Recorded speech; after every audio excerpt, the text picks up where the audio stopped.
My sister, an airline pilot, called me. I need to ask something strange. Your wife, is she home? Yeah, I said. She's in the living room. Her voice dropped. Impossible. I'm looking at her right now, boarding my flight to Paris with another man. Then I heard the front door open behind me. I need to ask something strange. My sister Emma's voice crackled through the phone, and I could hear the muffled roar of jet engines behind her. She's a pilot for Delta, been flying international routes for 12 years. Your wife, is she home? I glanced toward the living room where Rachel had been curled up on the couch 20 minutes ago, binge-watching some Netflix series about British royalty. Yeah, I said, stirring the pasta sauce I'd been making. She's watching TV. Why? That's impossible, Jake. Emma's voice dropped to barely above a whisper. I'm looking at her right now. She just boarded my flight to Paris, business class, seat 3A, with some guy in a suit. The wooden spoon slipped from my hand and clattered into the pot, splashing marinara across the stovetop. Emma, that's behind me. I heard the front door open. Hey, babe! Rachel's voice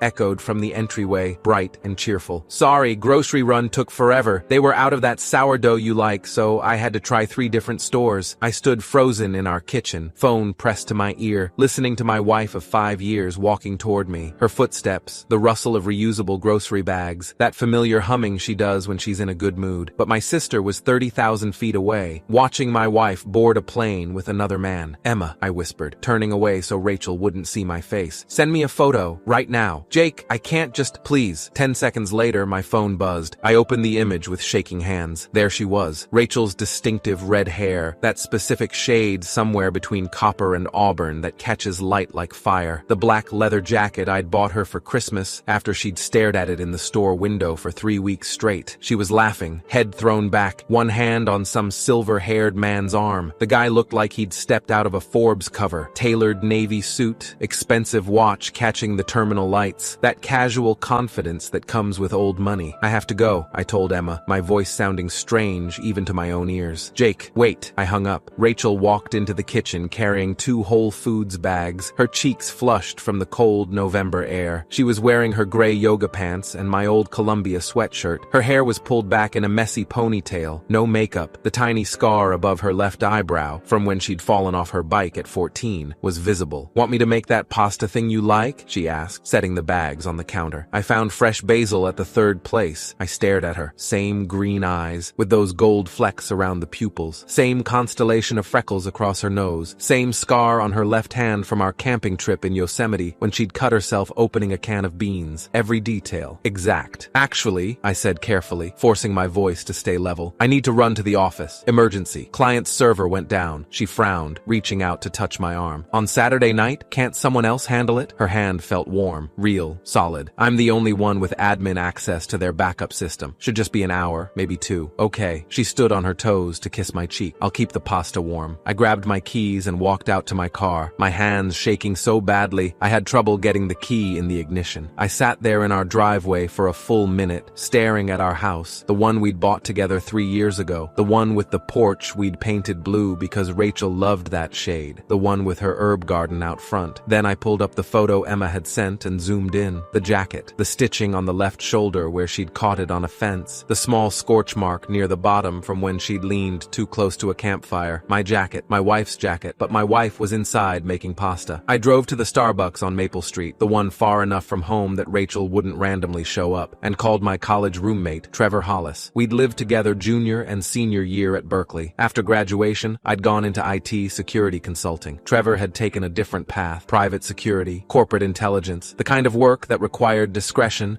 and didn't ask too many questions about client motivations. He answered on the second ring. Jake, what's wrong? I need you to track someone, I said. My wife. Silence. Then, Jesus, Jake, you sure about this? Just do it. I'll pay whatever. It's not about money. His voice was careful, the tone people use when they think you're having some kind of breakdown. But if you're serious, I need to know, am I looking for infidelity, financial irregularities, or everything? I need to know everything. Where she is right now, where she's been, credit cards, phone records, everything you can legally access. This is about more than catching her cheating, isn't it? Trevor, please, I'll explain later. How fast can you do this? Give me 2 hours. I sat in that Starbucks nursing a coffee I didn't want, my phone face down on the table, trying not to look at Emma's photo for the 100th time. Around me, normal people lived normal Saturday nights. A group of teenagers arguing about a movie, a couple on a first date, all awkward smiles and nervous laughter, an old man reading a paperback thriller. My phone rang at 8:47 p.m. Your wife is definitely not not on a plane to Paris, Trevor said without preamble. I have her phone pinging from your home address. Location services show she's been there all evening. But Jake, there's something weird. My stomach dropped. What? Her credit card just got flagged, not declined, just flagged. For a first-class ticket to Paris, American Express Platinum, purchased 3 weeks ago. Round trip, open return. I closed my eyes. How many passengers? 2, both first class. Total charge, 14,147. Who's the second passenger? That's the thing. I can't see the name without accessing airline records directly, which crosses into illegal territory. But Jake, there's more. I ran a deeper financial analysis. Your wife's been moving money. Small transfers, spread out over 6 months. Always under $10,000 to avoid automatic federal reporting. My blood went cold. How much total? So far, $340,000. Maybe more. I'm still tracing the accounts. Most of it's going to an offshore account in the Cayman Islands. Business account, registered to an LLC called Meridian Consulting Group. I thought I might throw up. Can you find out who owns that LLC? Already on it. Give me another hour. I hung up and sat there, staring at nothing. Around me, the Starbucks chatter continued. Someone laughed. The espresso machine hissed. A baby cried. $340,000. That was almost everything we'd saved. The house down payment I'd inherited from my grandfather. Rachel's bonus from last year. Our emergency fund. The money we'd been saving to start a family. Gone. My phone buzzed with a text from Rachel. Where are you? Pasta's getting cold. Miss you. I stared at that heart emoji until my vision blurred. Then I did something I'd never done before. I went home and I lied to my wife's face. Sorry, babe, I said, walking into our kitchen at 9:15 p.m. Server migration was more complicated than I thought. She'd set the table. Candles, wine, the good plates. She smiled and wrapped her arms around me, standing on her toes to kiss me properly this time. I made your favorite, she whispered against my mouth. We ate dinner. I asked about her day. She told me about the grocery store, about a funny TikTok she'd seen, about how her boss had complimented her presentation at work. She worked in medical device sales for a company called Bexler Medical. Been there for 7 years. Made good money. Always talked about how lucky she felt to have found a career she loved. I watched her talk, watched her laugh, watched her twirl pasta on her fork, and I wondered which version was real, this woman, or the one on a plane to Paris. That night, while she slept beside me, I went through her phone. It was almost too clean. No suspicious texts, no strange calls, no dating apps. Her email was full of work correspondence, online shopping receipts, subscription confirmations. Her calendar showed client meetings, yoga classes, dinners with friends, all normal. Too normal. At 2:47 a.m., I found it. A second iCloud account. Different email address, rachel.morrison2@gmail.com. Her maiden name. I knew her password. We'd always shared everything. 1. Password for everything. Maui 2019, the year we got engaged. I tried it. Access granted. Inside were 1,147 messages to someone named Cole Bradshaw, the silver-haired man from the airport photo. I read them all, every single one. Can't wait to see Paris with you. Finally leaving this boring suburban life behind. R. Jake will never suspect. Keep playing the devoted wife until the money transfers clear. C. He actually bought me the jacket I wanted. So predictable. Wearing it on the plane will be poetic. R. You're sure he won't notice the accounts? C. He's an IT guy, not a financial analyst. As long as I keep the transfers small, he'll never see them. R. I love you. This waiting is torture. 6 more months and we're free. C. I know, but we have to be smart. If he gets suspicious, I lose everything. His inheritance, his savings, the house equity. We stick to the plan. R. There were photos too. Rachel and Cole at a restaurant I didn't recognize. Rachel and Cole in what looked like a hotel room. Rachel laughing, radiant, alive in a way I hadn't seen in months. And then I found the folder labeled Documents, bank statements for the Cayman account, a lease agreement for an apartment in Paris's 7th arrondissement, travel itineraries, and a legal document titled Dissolution of Marriage Draft. She'd already written the divorce papers. My hands weren't shaking anymore. They were completely steady. I took screenshots of everything, every message, every photo, every document. I uploaded them all to my personal encrypted cloud storage, the one Rachel didn't know about, the one I used for client work. Then I cleared my browsing history and put her phone back exactly where I'd found it. When I woke up the next morning, Rachel was making pancakes. Morning, sleepyhead, she said, kissing my forehead. Coffee's ready. I smiled, hugged her, told her the pancakes smelled amazing, and I started planning. Trevor called me Monday afternoon. I found the LLC owner, Cole Bradshaw, 58 years old, CEO of Bradshaw Capital Partners, venture capital firm, manages about $400 million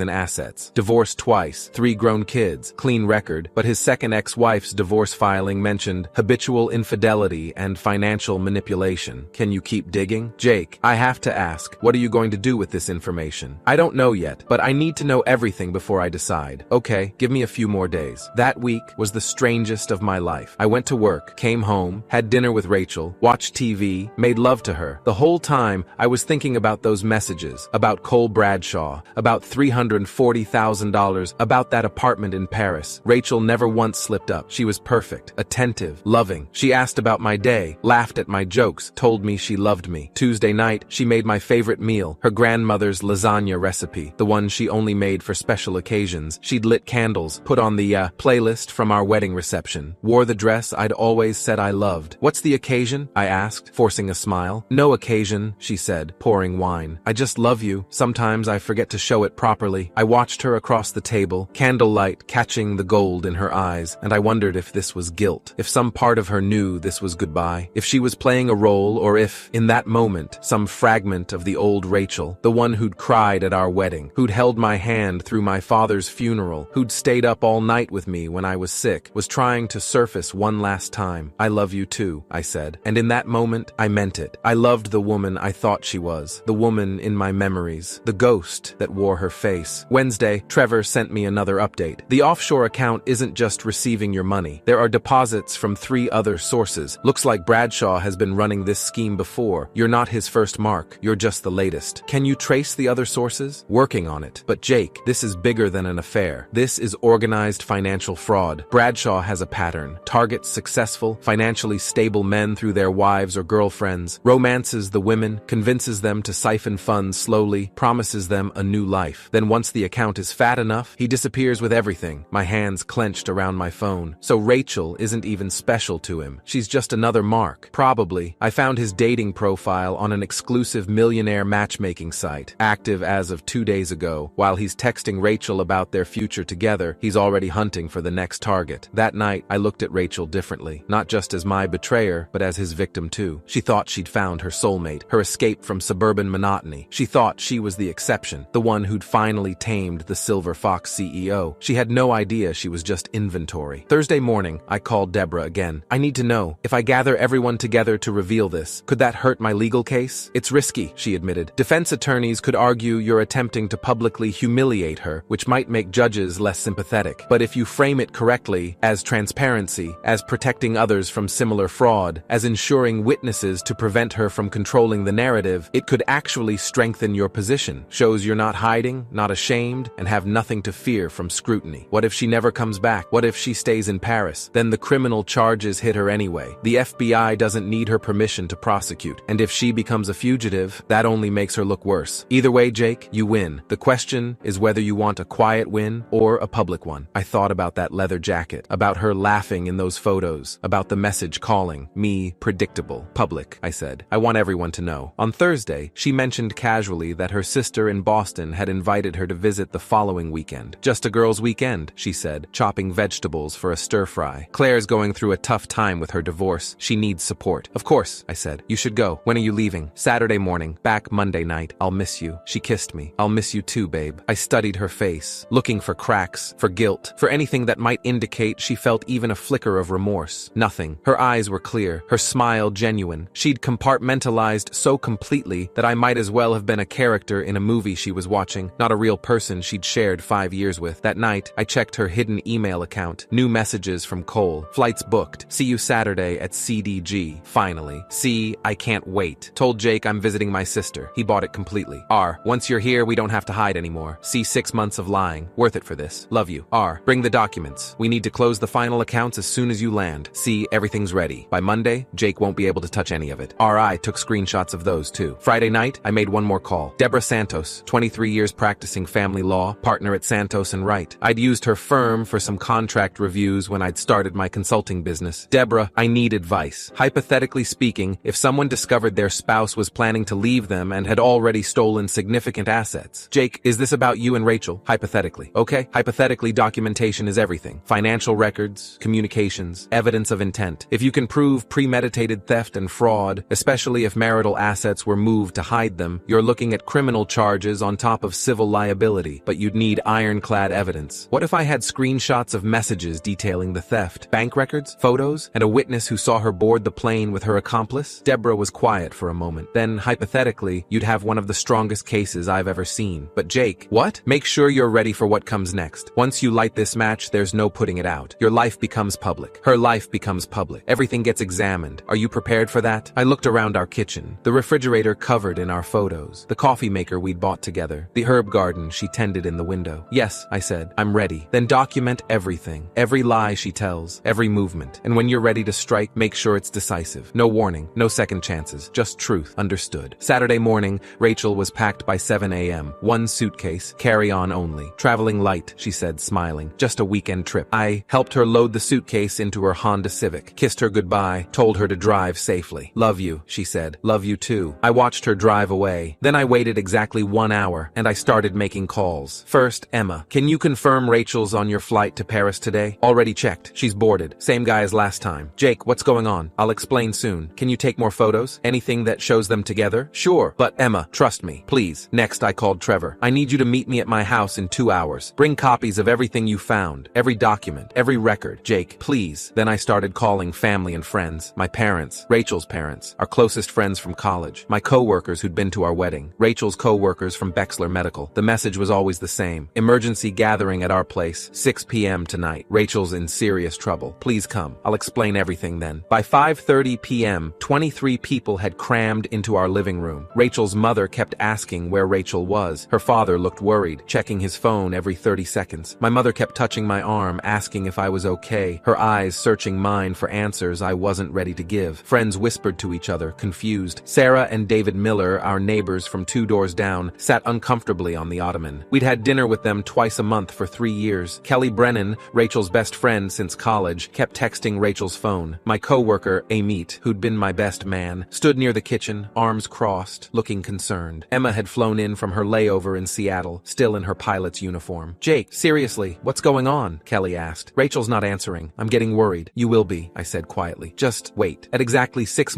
p.m., I connected my laptop to our TV. Trevor stood near the door, his private security instincts on alert, ready to handle any outbursts. Deborah had advised me to have someone present who could serve as a neutral witness to everyone's reactions. Thank you all for coming, I said, my voice steadier than I felt. I know this is unusual, but I needed you all here to witness something. Because what I'm about to show you, Rachel would deny. She'd call me crazy. She'd say I doctored evidence. She'd try to make me the villain. So I need you all to see this together. Witnesses. Rachel's mother stood up, her face pale. Jake, you're scaring me. Where is Rachel? Rachel, I said calmly, pulling up my laptop screen, is currently at 37,000 feet, somewhere over the Atlantic Ocean, on a flight to Paris. Let me show you. I pulled up the photos Emma had sent. There was Rachel at the gate, looking radiant. Rachel boarding the plane, her carry-on in one hand, Cole's hand in the other. Rachel sitting in first class, seat 3A, champagne in hand, leaning into Cole Bradshaw, their fingers intertwined on the armrest between them. The timestamp showed 11:42 a.m. today, 5 hours ago. But she said, Rachel's mother started, her voice breaking. She said she was going to Boston to see Claire. I finished, my voice flat. Your daughter, Claire, who's been in Phoenix all week at a nursing conference. I called her this morning to confirm. She has no idea Rachel was supposedly visiting her. Kelly's hand flew to her mouth. Oh my God, I projected Emma's latest photo on the TV. Rachel and Cole, clearly intimate, clearly together. His hand on her thigh, her head on his shoulder. The kind of body language you can't fake, can't explain away. Who is that man? Rachel's father demanded, his voice tight with controlled rage. That's Cole Bradshaw, 58 years old, CEO of Bradshaw Capital Partners, a venture capital firm managing approximately $400 million in assets. He's been divorced twice, has 3 adult children, and he's been having an affair with your daughter for at least 8 months. I clicked to the next slide. Screenshots of their messages, blown up on our 65-inch TV so everyone could read them clearly. Can't wait to start our new life together in Paris. Finally free. Are worth every penny I invested in you. You'll be worth it. See, Jake has no idea I've been draining our accounts. He's so trusting. Almost feel bad. Almost. Our Rachel's mother gasped. Her father's face went white. I kept clicking through the messages. Every damning conversation. Every photo. Every detail of their plan. Over the past 6 months, I continued, my voice steady, clinical. Rachel has systematically transferred $340,000 from our joint accounts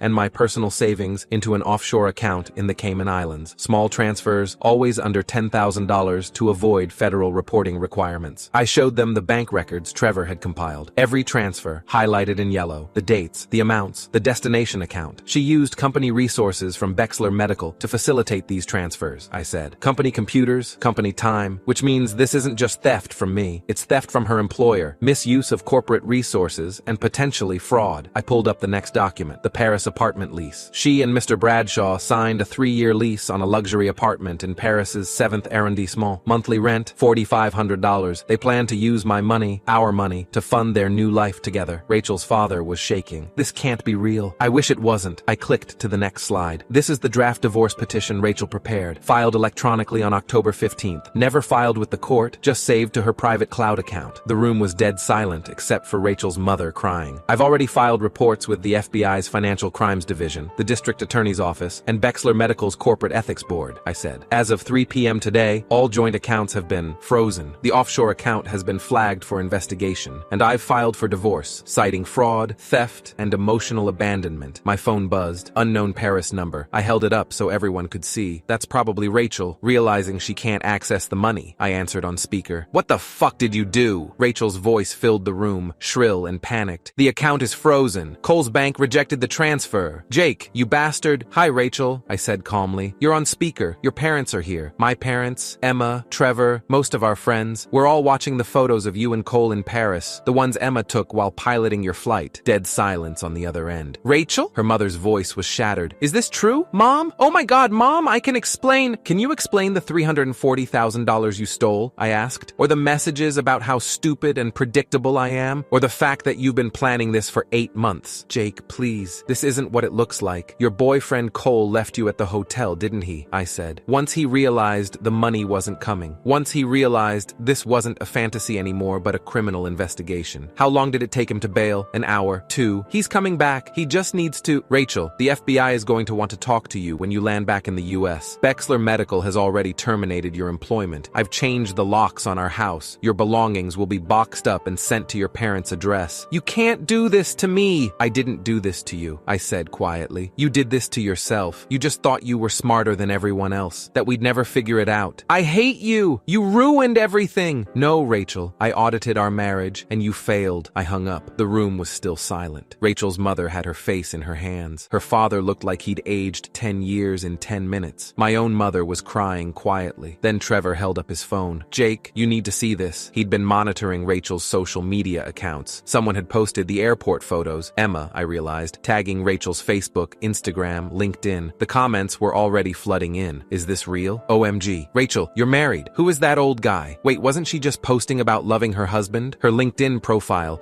the one where she presented herself as a trusted medical device sales professional, was being bombarded with messages. Colleagues, clients. Her professional network was watching her image collapse in real time. My phone buzzed again. Different number. I answered without putting it on speaker this time. Mr. Garrison, this is Detective Lisa Huang with the San Francisco District Attorney's Financial Crimes Unit. We received your complaint this afternoon. I'd like to schedule a formal interview. We're very interested in the documentation you mentioned. Of course, Detective. When works for you? Monday morning, 9 a.m. Bring everything. I'll be there. When I hung up, everyone was staring at me. That was the DA's office, I said. They're opening a criminal investigation. Rachel's father finally spoke. Jake, I'm so sorry. We had no idea. I know you didn't. If we'd known, it's not your fault. She fooled everyone. That's what made her good at it. They left slowly, one by one. Hugs, apologies, shock. Rachel's parents stayed the longest, her mother sobbing, apologizing over and over for their daughter's betrayal. When everyone was gone, I sat alone in the living room we'd decorated together. The couch we'd picked out at IKEA. The rug Rachel had found at a flea market. The photos on the wall from our wedding, our honeymoon, our life. My phone buzzed one more time. Please, I'm sorry. I made a mistake. I'm scared. I'm alone. Please help me. Please. I looked at that message for a long time. Then I blocked the number, poured myself a drink, and sat in the silence. 3 weeks later, Detective Huang called. Mr. Garrison, I wanted to update you. We've formally charged Rachel Garrison with wire fraud, theft, and conspiracy to commit financial fraud. Mr. Bradshaw is also being investigated. If convicted, she's looking at 5 to 7 years federal prison time. What about the money? We've recovered $287,000 so far. The rest was spent on the Paris apartment deposit and travel. You'll get most of it back, minus legal fees and restitution costs. Thank you, Detective. For what it's worth, Mr. Garrison, you handled this exactly right. Documentation, evidence, witnesses. Most people confront their spouse, get into a screaming match, destroy the evidence. You stayed calm, built a case. That's rare. I work in IT security, I said. I know how to document vulnerabilities. She laughed, short and sharp. Well, you documented this one perfectly. The divorce was finalized 4 months later. I got the house, my savings minus what she'd stolen, and a clean break. Rachel took a plea deal. 3 years in federal prison, full restitution, permanent record. Cole Bradshaw lost his CEO position when the board discovered he'd been using company funds to wire money to Rachel. His reputation